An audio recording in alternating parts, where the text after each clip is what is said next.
Are you ready to sit back and relax and watch another soothing statistical video lecture? I know I am. This time we'll be discussing two topics: moderated mediation, also known as conditional indirect effects, and controls, which you should already be familiar with. The moderation portion of this lecture will be of the multi-group type, rather than the interaction type, for three main reasons. First, we haven't thoroughly discussed interaction in class yet. Second, because interactions add considerable complexity to tests for conditional indirect effects. And third, because interactions in moderated mediation tests end up taking the general form of multi-group assessments in the end anyway. For examples and evidence, see Ng et al. 2008 or Preacher et al. 2007. All right. There are a couple basic equations that you absolutely must understand before you can grasp moderated mediation. Just kidding. Seriously though, moderated mediation has the potential to be exceptionally complex. For your benefit, I'm going to keep it exceptionally simple for this lecture. The work you'll do is still just as valid and rigorous, it's just not sugar-coated, or laced with arsenic.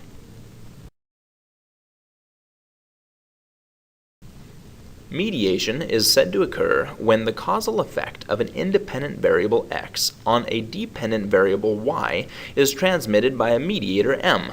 For example, the amount you learn from this presentation is affected by how good the lecture is, but that effect is either partly or fully explained by how engaged you are. Now, it is often of interest whether or not a mediated effect remains constant across different contexts, groups, and values of independent variables. For example, perhaps M mediates the x to y relationship for boys but not for girls. In other words, the strength of an indirect effect may depend linearly upon the value of the moderator W, which can be measured as a categorical variable, like gender, or as a continuous variable, like age. This is called moderated mediation, or conditional indirect effects. Moderated mediation is awesome. Take Ng et al. 2008, for example. They found that when just testing a mediated model without moderation, leader self-efficacy mediated the relationship between the IV's neuroticism, extroversion, and conscientiousness with the DV, leader effectiveness. That's pretty cool. But then they showed that this mediation actually depended on two other things: job demands and job autonomy. Turns out, the mediation didn't hold up for those with high job demands. And then autonomy only mattered for the mediation of neuroticism and conscientiousness, but not for extroversion. Well, these are big differences. Can you imagine if the mediator was a new medicine and the IV's different symptoms of a deadly illness and the DV was that deadly illness? If we didn't check for moderated mediation, then we wouldn't know if the medicine worked in all subgroups of our population, or if it only worked for certain types of people, or for those who were not taking other particular medicines, etc. Now, perhaps these relationships in business and organizational sciences aren't life or death, but they do make waves, so getting it right, being precise, is very important. As you will have read in Preacher, Rucker, and Hayes 2007, moderated mediation can take many forms, for some of which they provide examples.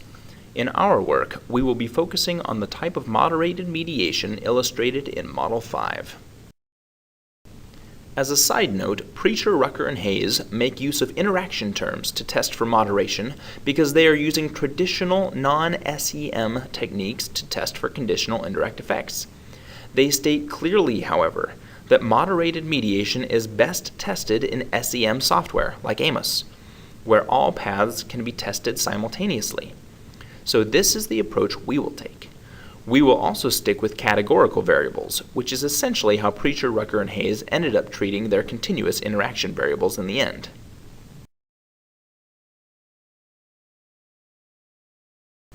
So, how do we test for moderated mediation? Actually, it's not that hard, despite the apparent complexity of articles that employ this type of analysis. Using this model, I'll show you very simply how to detect moderated mediation, and better yet, I'll show you how to do it without having to learn any new mechanics or statistics. So, given this model, we expect the effect of A trust and C trust on Loi Long to be mediated by Val Long, and we expect this mediation to differ across gender. There are three main approaches to detecting and interpreting moderated mediation. The first is to simply see if the nature of the mediation changes across groups. The second approach is to measure changes in the strength and/or direction of the indirect effect. The third method is somewhat more stringent and requires some real calculations to determine if the difference is actually significant between the indirect effects of each group. We'll demonstrate each of these shortly. These are the mediation tables for each group. You should be able to build these without any further instruction, so I won't spend any time now on that. If you don't know how to build these, refer to my step-by-step mediation with bootstrapping slides. Anyway, once you fill out these tables, they can be used to easily determine moderated mediation. The first way is to determine if the mediated paths are different between the two groups. We can see from these tables that for females, the mediation between C trust and Loi Long through Val Long is partial, whereas it is fully mediated for males. So we say that the mediation is moderated by gender in the case of that mediated path. Whereas for the other mediated path, both groups demonstrate full mediation, and so, using this approach to determine moderated mediation, this path is not moderated. You may be thinking right now that this method seems to dismiss a difference that may actually exist. If so, you may prefer the next method. Another method for determining moderated mediation is to look at the size, direction, and significance of the indirect effect. The differences between the two groups in this example are not large, but we can see that for females, the mediation between C trust and Loi Long through Val Long is stronger than it is for males.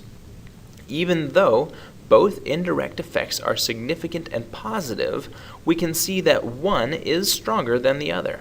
So we might be justified in claiming that the moderator is at work for this mediated path. For a more contrasting and clear example of this kind of approach, refer to Ng et al., 2008.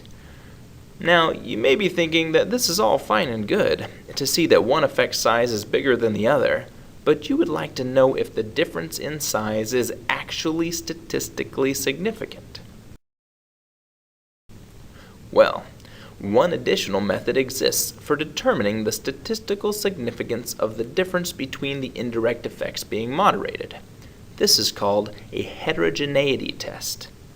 It is rather complicated and stringent, and provides only statistical significance of the difference between indirect effects. Thus, practical differences may exist, even when statistical differences are not significant. For example, applying a heterogeneity test to either moderated paths in the example we've been working with reveals no significant differences between genders, despite the differences we've already detected through the more subjective approaches. For our work in this class, I don't expect you to run a heterogeneity test. I've only included this as a reference for you, just in case some uber-savvy Nazi reviewer requests a heterogeneity test from you in the future. For those of you who would really like to use this method, I've created a spreadsheet that does the calculations for you. Just shoot me an email if you'd like it. For those who would like to cite the method, you can use Altman 2003. New topic, controls. As for controls, you have already had experience using controls from last semester. We include them here just as a review and because you have not had to juggle them in with other complex concepts like moderated mediation. As a review, controls are potentially confounding variables that we need to account for, but that don't drive our theory. For example, in Dietz and Gortmacher, 1985, their theory was that TV time had a negative effect on school performance, but there are many things that could affect school performance. possibly even more than the amount of time spent in front of the TV. So, in order to account for these other potential confounding variables, the authors control for them. They are basically saying that regardless of IQ, time spent reading for pleasure, hours spent doing homework, or the amount of time parents spend reading to their child, an increase in TV time still significantly decreases school performance, regardless of all these other factors.